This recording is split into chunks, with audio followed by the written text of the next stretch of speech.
right, welcome all our social light freaks. How you doing out there? We are so excited. We've just come off Code Red Revival, and I'm telling you something, God did an amazing thing during our revival.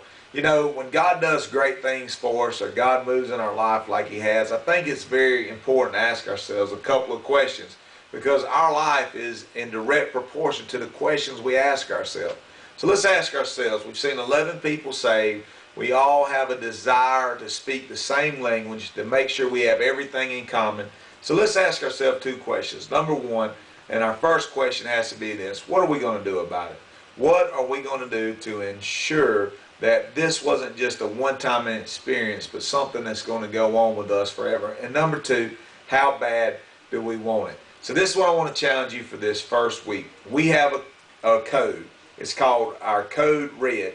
It is, everything we do is based around that code. And what I want to ask you to do with me this week is to do everything you can to ensure that you memorize the code. That's right. I want to ask you to memorize the code so that we'll have everything in common and that our language will all be the same. This is what I'm going to do.